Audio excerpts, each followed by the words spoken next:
gaya musu mai step ne. wato hannu ne mai step wanda yake a hannun dama ne, wanda hannun hagu shi kuma single ake dora shi.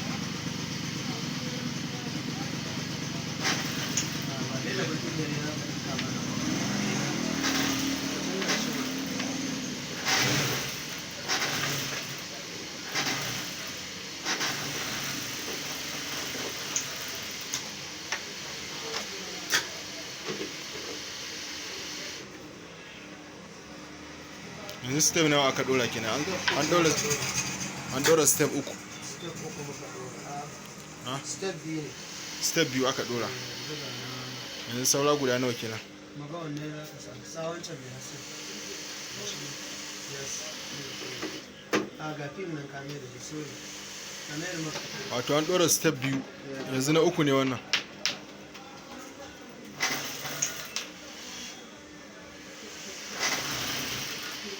Haka nake ɗauka ba amma saboda dai dalla ne yanda mutum yanda masu kallo yanda za a fahimce daki abin yake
yanzu mun ɗora step na ɗaya da na biyu da na uku, yanzu saura na ƙarshe wanda shine step na 4 kenan.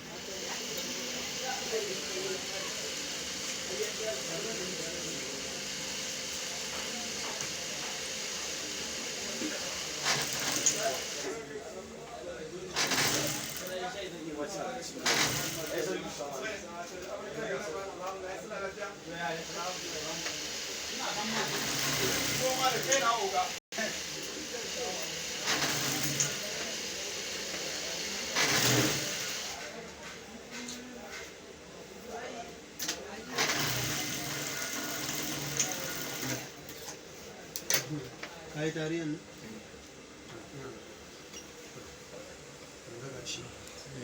wato yanzu shine an ɗora step 1 2 3 har zuwa na 4. yanzu abin da ya rage shine a ɗora yadda za a haɗa hannun. akwai gap ɗin da aka